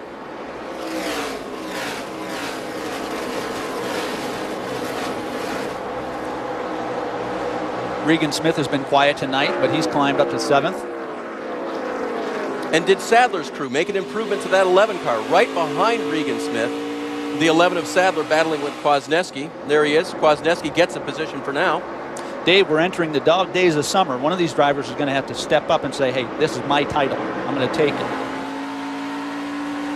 And it looks to me like all 4 are making that argument, meaning Chase Elliott, Ty Dillon, Regan Smith, and Elliott Sadler. Yep, as they run right now, Chase Elliott is the championship leader by 7 over his teammate Regan Smith. We haven't decided this one yet. Now Buescher to the inside of Sadler.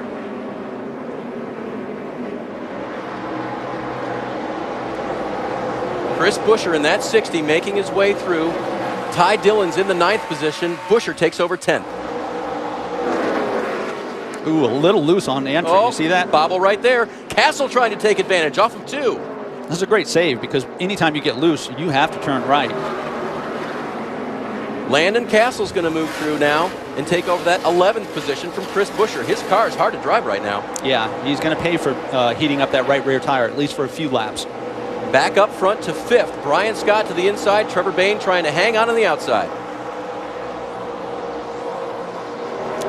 You know, it's Brian Scott's kind of come alive here again. I thought he looked really good early in the race, sort of stalled out, and now it looks like they're making some gains again. And 2 blue spoilers. Yes, that is the battle right there for the $100,000, the Nationwide Dash for Cash. Hey, how about there were 2 fans riding along with him right now? Yep. With a lot of incentive. Incentive to outscream the other one right now. Remember, they were paired up before the race started. One lucky fan, whichever of the drivers who are eligible for the Dash for Cash finishes first, they'll get $100,000 as well.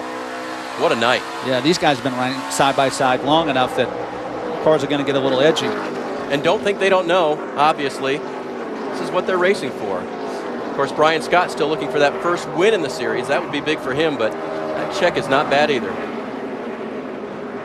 So as long as there's a separation like we have here, nearly a car width between them, both cars have air coming over both sides of the car, so they have good downforce. It's when they go into the corner really close that the inside car becomes compromised. That's when it could get ugly. That's where we saw Chris Buescher get in a little bit of trouble a few laps ago. Exactly. Yep. So Trevor clearing to the high side now, but they maintain their relative line. So Scott looking back to the low side. Yeah, the big winner in this might be Regan Smith, who was behind, just sort of biding his time, cooling his tires. Everything you just saw out of Brian Scott comes at a price. So Trevor now in position for the Dash for Cash. He's the only one of the 4 who has not won a Nationwide Dash for Cash this season. So I'd like to make that different. It would only be fair, you know, in Trevor's mind, if he would get one. Fair? In racing? There's no fairness in racing. Kwasniewski now, his car coming to life a little bit, trying to pressure the 7 of Smith. I just think he's done a really good job. You know, Dylan Kwasniewski has obviously learned as he's gone along here, and he's made some mistakes, but you know, it's happening less frequently, and he's got speed. And he's battling among really good drivers, and that's the best way to learn. And you know, I think that gives you more. You know, if you're on the fast track, it's because you're up front learning from the best. If you're stuck in the middle, well, sometimes you get bad habits. Vince has more in the 42. Well, and remember, Kwasniewski worked with this crew chief, Scott Zippitelli, when they were here in May as well, because Dylan Kwasniewski was in this 42 car, and they had a top 5 kind of day going at that race here in May, and then had a right front issue late in the race, had to go back into the deep end of the field, and then still managed to race their way back to an 11th place finish. So Dylan Kwasniewski has a comfort level around this place, and certainly he and Scott Zippitelli have hit on something here at Iowa. And Dylan trying to impress Mom this week. Jen doesn't make it to every race, but I talked to her earlier today, and she's glad to be here to watch son Dylan try to chase down the leaders here at the Iowa Speedway. Speaking of which, it is still Keselowski. He's had the point since the restart over Sam Hornish. Hornish right now just a little over a second behind as we wind it down here at Iowa.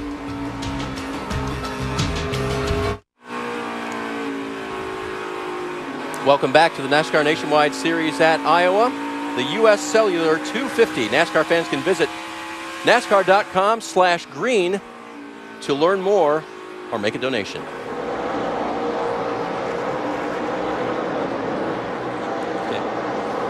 Brad Keselowski continues to pace the field here at Iowa. That's the gap back to second place, Sam Hornish. And Sam had been within about 0.7 of a second to our leader. That's about as close as he got. Sam is actually matching lap times right now with Brad Keselowski.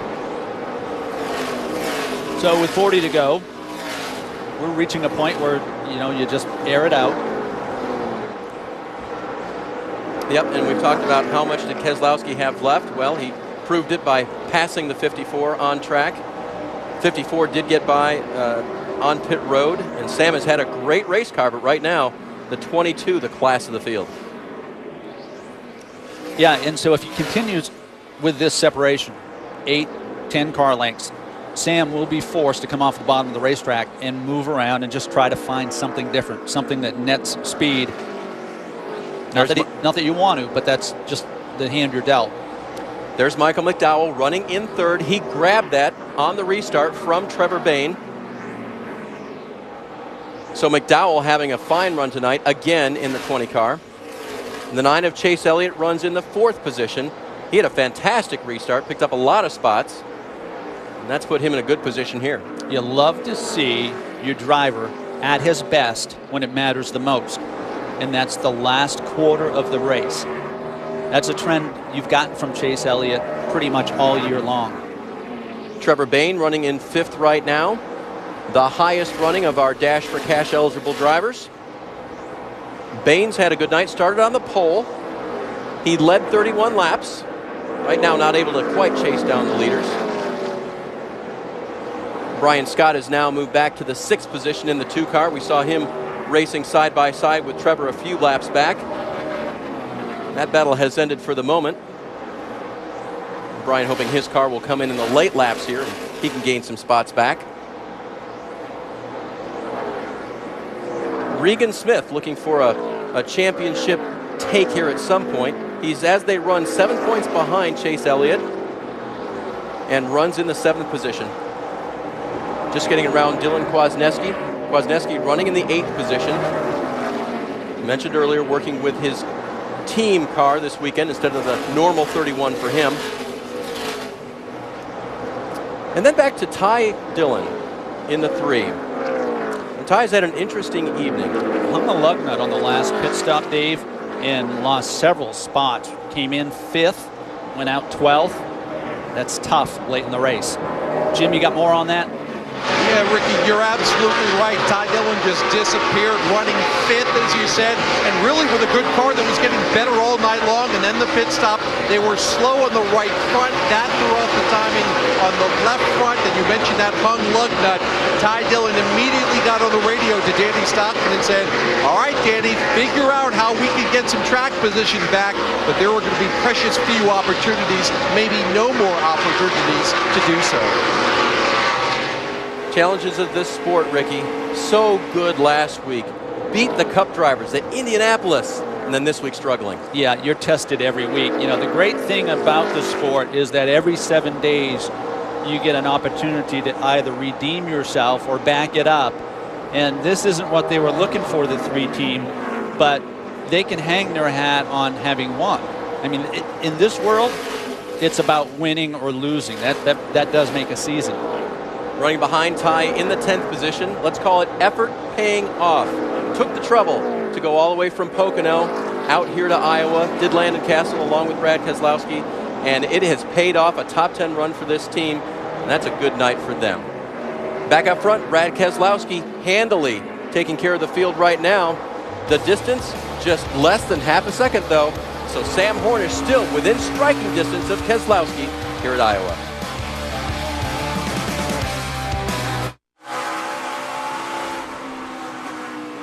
Back at the Iowa Speedway, Brad Keselowski's now led about half of this race, 125 laps the next time by. And is the final run going to be a long one or a short one, depending on which year you're going to go with here? 22 laps the last couple of times, and we're just about down to that right now. Are we going to get a caution late and mix it all up? We'll see. If we don't get a caution, this is the greatest example of why they call it driving, okay? It's got nothing to do with being tight or loose anymore. It's got nothing to do with how good or bad your car's driving. As it relates to Brad Keselowski and Sam Hornish, it comes down to who wants it the most. And they're going to run every lap like it's their last. And this is my favorite part of the day. By the way, if this run goes green to the end, it'll be 61 laps. So that'll fall into that earlier category of a long run at the end of the race. So Sam on lap 228, 0.8 of a second back. And that gap just increased. It looked to us for a while, Ricky, like 22 was coming back to him a little bit. Maybe Brad encountered some lap traffic. It was down to 0.4 of a second, but seems like Brad is able to pretty much do what he wants to out front now in the 22. Yes, and we'll know if Sam Hornish is overdriving if the left side tires come off the yellow line. He hasn't deviated. He's been on the yellow line all night. It's where his car's been best. It's where he's made speed. So the first indication that he's overdriving, try to catch Brad, is if he comes off that line. And a little bit high right there. Keselowski motoring off of 2. Relatively straight backstretch, curved front stretch, a lot like Richmond. A little bit bigger track than Richmond. On board with Hornish underneath Ryan Sieg. The track possesses unique challenges, and the bump in turn 2 is the most obvious. And how you get through that bump has a lot to do with how fast a lap you're going to have, because if the car doesn't set and come up off the corner straight over the bump, you're going to have your hands full, probably have to roll out of the gas a few times. 3 and 4 has sort of a washboard effect. You go back to earlier in the day when you made a few laps with me, and really, really strange sound coming out of your voice as we were going through the corners and speed. I had a lot on my mind at that point, including my entire life. Well, it's fair. You remember, flashing before my eyes. You remember my final days in the sport as a driver weren't real good, so you had reason to be concerned. But the track is rough, and as the tire pressures build and the rubber wears off the tires, it becomes even more miserable. It's not a good ride. But like I said, it's time to empty the tank. Here's a good ride right here. $100,000 at stake between these two. Trevor Bayne in that 6 car running 5th. Brian Scott trying to chase him down. Rick DeBrule. I just want to flash back to the very beginning of the race. Right before it started, we were interviewing Trevor Bayne, and I was asking, does this $100,000 dash for cash affect you? He was like, well, no. He said, but, you know, late in the race, if I'm not leading the race and I've got a guy racing me for dash for cash right behind me, yeah, it's going to come into play. So right now, just a few moments ago, those two were duking it out on the track, and Trevor Bayne managed to keep the advantage. He has not been happy with his car all night, but when he needed it, he dug a little deeper and was able to keep Brian Scott at bay. You know, money makes people do really strange things. Well, did you ever have an incentive waved in front of you from your car owner, or a NASCAR halfway award or something like that back in the day? Yeah, Cal Wells gave me a big bonus if I won in the Tide car, and if you go back to Darlington, well. Nice. Yes, it was. Kurt Busch didn't think it was that great, but you guys had a great battle. Yeah, he was good about it. But I mean, that's what the sport's about. It's really about just leaving nothing in the tank. And you know, sometimes it comes at the price of relationships or friendships. But you know what? That really shouldn't interfere. This is about you against 42 others every week. And this has been a really good race tonight. This dash for cash, I think, is going to heat up here in the last 14 laps. Now, Brian looked like he pushed a little wide that time through the center of the corner, so he may be giving it all he's got right now. 14 to go, by the way, and I was going to ask that actually about our leaders, too. You know, at what point does Sam show his full hand to try to track down Brad Keselowski, who's now in heavy traffic? Dave, I think he's showing it, and he has been. But this helps. You know, you got to be very careful going through traffic, and when you get careful, sometimes it's distraction. You slow down too much getting in the corner, and then you miss your mark. And then that interrupts where you go back to the gas. And you know, this is an exaggeration, but it's almost like you forget how to drive if you try to be careful. Drivers are at their best when they're running every lap like it's a qualifying lap. Brad trying to get around the 19 of Mike Bliss. Vince? Yeah, Ricky, you hit the nail on the head. They have shown their hand. The 54, that's what they've got. And crew chief Adam Stevens told Sam Hornish just a short while ago, I don't think we've got anything for him, but hang in there, take care of your stuff. We'll see what happens. So that lap traffic or possibly a late yellow and a restart will give them that opportunity. You can be sure that Stevens hasn't given up, and neither has Hornish. But if it stays green, they're going to need something big to happen for him to catch the 22. Yeah, it's very obvious that the 22, from the moment Brad Keselowski got here, which the third lap he made was the fastest of the weekend of anybody here. And the 54 and Sam Hornish, they've battled back. They had a 7th, 8th, 9th place car throughout most of the practice, and I applaud them. They've done a great job tonight. And they knew they had a great car. You chuckled about the team looking over at the 22 who hadn't arrived yet and saying, yeah, we're pretty good, but we're going to wait and see when they get here how we really are. And it proves out that the 22 was really the car to beat tonight. Yeah, something about this racetrack suits Brad Keselowski. And Jeremy Bullins told me earlier in the day that this team's at their best on rough racetracks. I tell you, that was a shot across the bow of the competition, you know, because you're talking about a team and a crew chief that can win with any driver, it appears, right? I mean, they're just so good. And it's so capable. Oh, trouble up ahead of him. And this will bring out the caution. It's the late caution the 22 team may have dreaded, as James Buescher has found trouble on the front stretch. And that was right in front of the leader. This is a game changer here. Do you come to pit road? I'm looking at you. You were the driver. What would you say? Yeah, well, giving me too much credit here. I don't have any idea. Buescher was 15th when he got into some sort of mess down the front straightaway. And Keselowski, after dominating in the late laps, stretching the lead out, now sees that completely gone away. So we'll get a late race restart here at Iowa. Dave, I honestly don't know what the leaders are going to do, but I can tell you that probably 6th, 7th on back, they're coming for tires. So you see heavy contact for James Buescher as he'll bring that car down pit road. Go to work on that.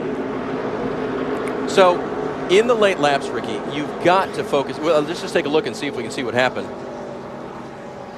Wow. He was racing with Ryan Reed and Brendan Gaughan, and that was a hard right turn into the fence. There may have been some contact there. Yeah, and we got to go back because it looked as though it was 3 wide coming up off the corner. And I don't know if he got hooked. I don't know if he ran out of racetrack. But that is the result. Big front end damage for the 99. The tire marks on the side, on the right side, always brings an element of pit question. Road is open, Ricky. Let's see what they do. Leaders are going by, and here comes... They're coming. They are coming. Brad Keselowski at the last second dives onto pit road, and he brings the leaders with him, Vince. Well, I'm not sure if Keselowski was coming or if he was going to wait and see what the 54 was doing, but there's no doubt about it. The 54 was coming. Sam Hornish Jr. is just too tight. He said, if I'm going to beat the 22, I've got to be freed up. They're going to make a chassis adjustment and putting a little fuel in it. 4-tire change for the 54, Sam Hornish. Rick? Well, for Brad Keselowski, it's really simple. Make a nice, clean pit stop. They did that. They got the tear-off off. Got just a little bit of Sunoco fuel in there, sent them on its way. They know their job was just to make sure it was nice and clean. And now it's going to be a 4-lap sprint, 4 or 5-lap sprint on very fresh tires. This is going to be a blast.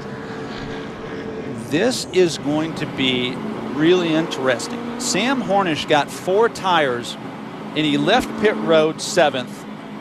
And this is going to be so much fun if we can get back to green within the next couple of laps, because 4 tires that's a tremendous advantage. They got 65 laps on their left side tires, the 22, the 20. It'll be 5 to go next time by. We have confirmed the 22 definitely took just 2 tires. So let's take a look at, we talked about the fact that Vince mentioned Brad may have made a last-second decision, Ricky? He did. He wasn't coming, and the 54 forced his hand.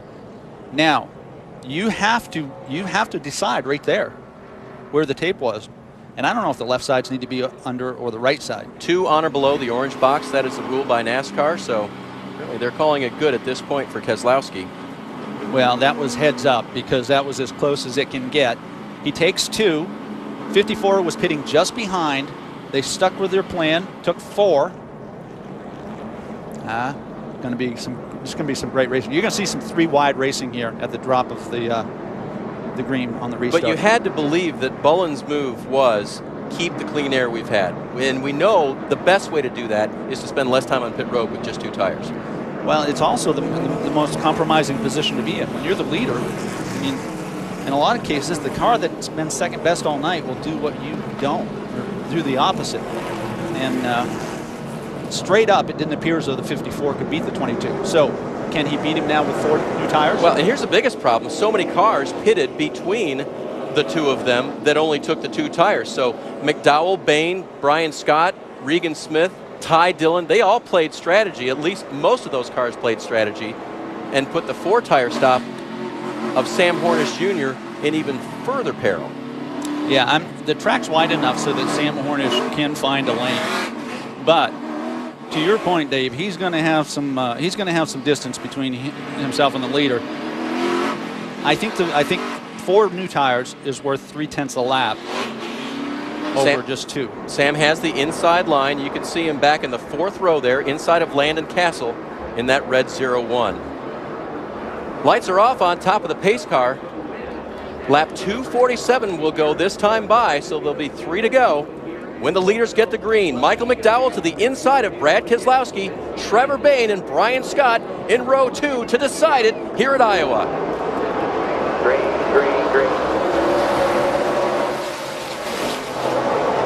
All right, here we go. 3 wide, Regan Smith looking under Trevor Bayne.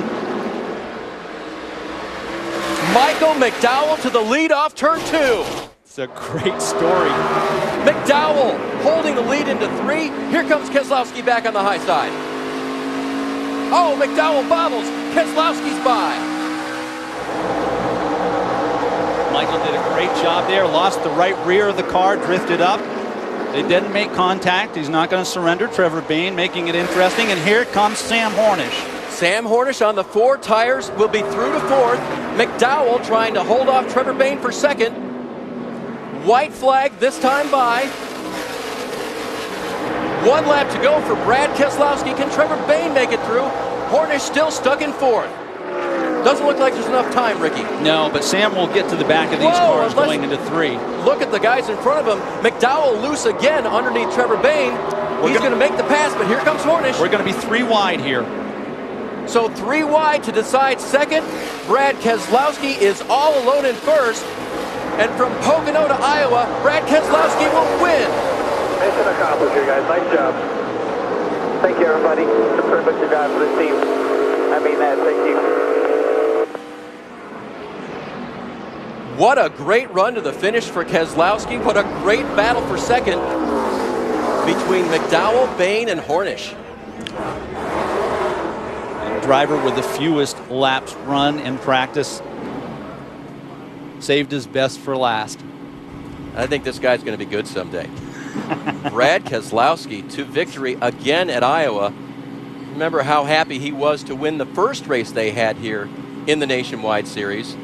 He won this event last fall. He's got the American flag as usual for Brad to celebrate with these fans. It's a great tradition. His way of celebrating a win, honoring the country.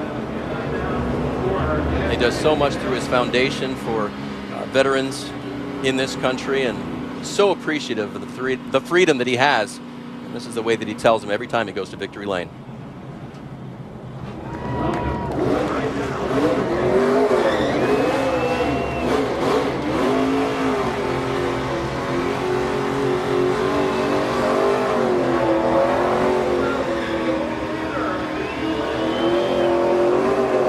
So the late race restart could not spoil the party for Brad Keselowski. His team saw him take that 2-tire stop, parlay it into victory again here in Iowa. Brad now doing the donuts. We'll talk to him in victory lane when we come back.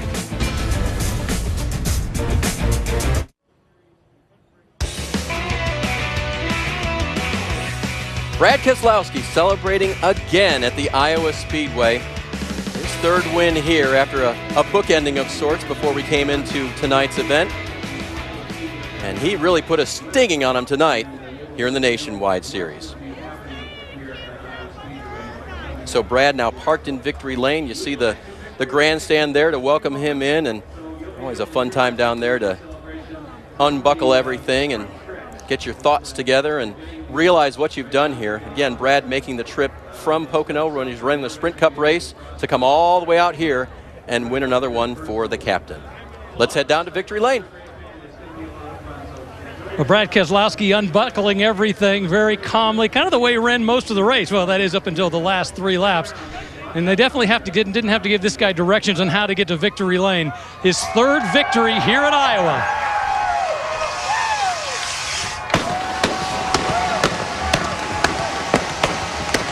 Well, Brad Keselowski, let's talk about that win. It looked like it was going to be a long, boring run to the finish, and then suddenly, with just a few laps to go, you had a yellow flag. Talk about that battle with Michael McDowell at the very end. Well, you can never take these races for granted, Rick, and you know, Sam and Mike McDowell, they just ran hard, and they ran a great race, and I kind of feel a little lucky to win it. You know, I didn't get through turn 1 very well on the restart, and Michael had me cleared, and I just barely pulled a move around him in 3 and 4, but Discount Tire Ford Mustang, everybody on the Team Penske on this team, they just do such a great job, and you know, we really want to win the Owners' Championship for Roger, and this is probably the last time I come to Iowa, and so it's good to leave here with a win. I really want to see Ryan Blaney and up-and-coming drivers drive this car, but I know there's a lot of people watching that want to see nationwide only guys in this car, but circumstances didn't work out for that, and I'm glad to be here, glad to support this team, and glad to be in Victory Lane, Iowa. What does Iowa mean to you? I mean, you won that first nationwide race here. You won one last year. You know, you talk about the trophy, the original trophy, and how it sits in your house. What does Iowa mean to you? Iowa is just a special place for me, winning the inaugural race here, like you said, and I really enjoy coming out here to Midwest. I'm from Michigan, which isn't very close to Iowa, but it's still the Midwest, and the fans here and the support here are just, they're really unrivaled for any other nationwide race, and it's a sight to see. All right, Brad Keselowski, victory number 3. Congratulations to the guy who's come out here and definitely, well, he's equaled Ricky Stenhouse. Who knows, maybe he will come back out to get that 4th victory. Vince? Well, and Michael McDowell, who finished second, kind of shaking his head there as he watched that victory lane celebration for Brad Keselowski. You had him cleared, and Brad admitted that you did, but you just couldn't hold it. What happened there? Yeah, well, first of all, I'm very thankful to drive this Pizza Ranch Toyota. It's a great opportunity for me to drive for Joe Gibbs Racing only a couple times a year, but it's a bit bittersweet. I had a shot at it there, and I just got a little loose in the 3, and Brad got a good run, and just couldn't hold it on the bottom there, and oh man, it's so close. It's like I said, I don't give many shots at it, but like I said, privileged, blessed to be in this this 20 car and nationwide insurance, and it's cool to run second, but it hurts too. It's so close. You said earlier you were about a 3rd place car, you felt like, all day behind the 22 and the 54. At what point did you feel like, hey, I've got a shot at this, I'm going for it? Was it the restart? Did you get a good start on the restart? Yeah, anytime you get a caution and get the cars bundled up, I know our car was close enough to contend. We were better on the long run, but those guys gave me a great stop, got me out second. Trevor gave me a good push there at the start-finish line and got me into the corner, and like I said, almost had him cleared. But hopefully I'll get another shot at it. But if you're going to lose one, I guess Brad's a good guy to lose it too. Yeah, you did a great job tonight. Michael McDowell finishes second. Let's go to Jim. Well, I'm down here on pit road. The nationwide Dash for Gas promotion ends with $100,000 going to Trevor Bain and his team. Here to talk about it, Jim McCoy, the Director of Sports Marketing for Nationwide. Jim? On behalf of Nationwide Associates, we want to give this check for $100,000 to Trevor Bain. Congratulations. Thank you, buddy. Appreciate it. So, that seemed easy.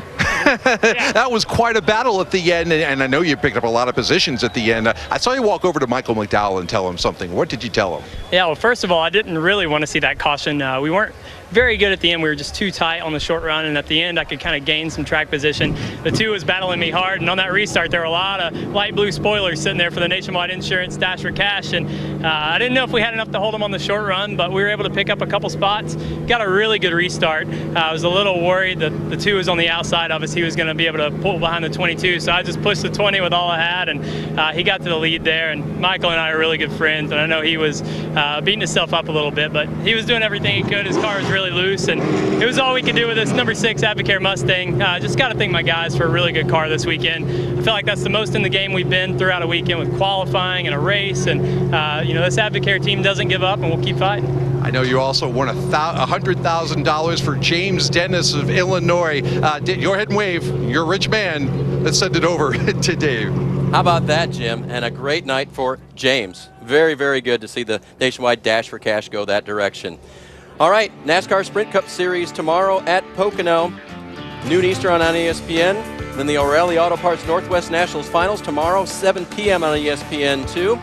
The NASCAR Nationwide Series at Watkins Glen next week. That's 2 Eastern on ABC.